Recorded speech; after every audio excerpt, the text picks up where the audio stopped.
alınmıştı da. Kullanma. Aşağıda. Neresi?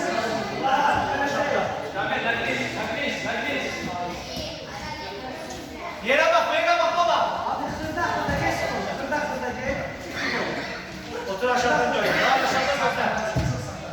Neresi? Hareket et. Haşa onları ele ama attı hareketini. Yalandan yap. Sürüş. Sürüş şartıya bak. Dala sürüş. Sürüş dala. Ele. Ağaçla. Skorda. Üstüne dur. Dur hakem otur. Hayır anladım. Dur.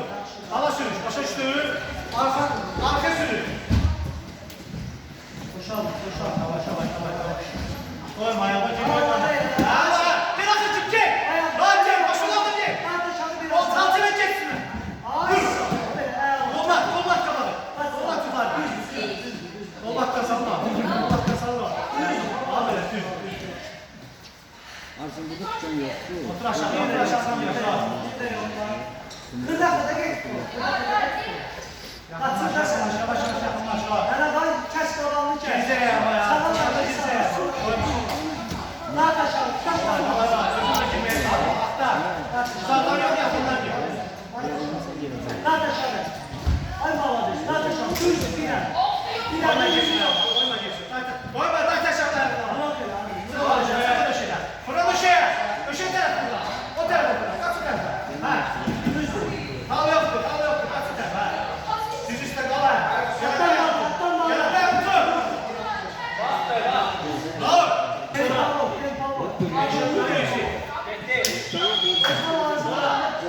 Hadi dayansa. Sıkıntı sen. Az içmiş ama. Dart altıma. Köşeden çıkma. Köşeden çıkma valla. Düz. Tutsak mı orada? Koyma çıksın. Sen affeçim gel. Sen affeçim et. Kolbaç orada. Kolbaç orada. Dalgı koy yere yap. Kolbaçlar. Dalgı koy yere. Kolbaçlar. Dalgı koy yere. Öz dalgı koy yere. Ay sağ ol. Soyka. Abi kolların beni gözden almasın. Kol aşağıdan al. Şu yolunda da özünü kullan. Tamam. Ay sağ ol. Onları ele. Onları ele. Bir de. Dayan ver ona tutar mısın? Onlar dayan. Tamam tempo olsa. Yeter. Biraz bakalım. Havuz tutturma. Biraz üstte. Bırak bakalım. Biraz üstte. Ver çabuk. Pakete koyma. Evet, boş. Dur. Ele dur bırak. Bir de yavaş. 5-10 saniye kal. Akıllı tak.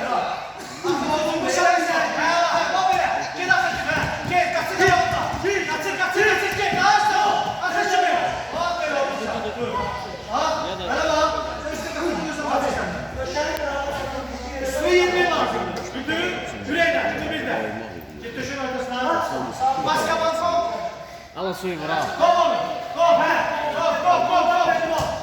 Düz bir, her taraftan. Vur. Ne? Vur onu.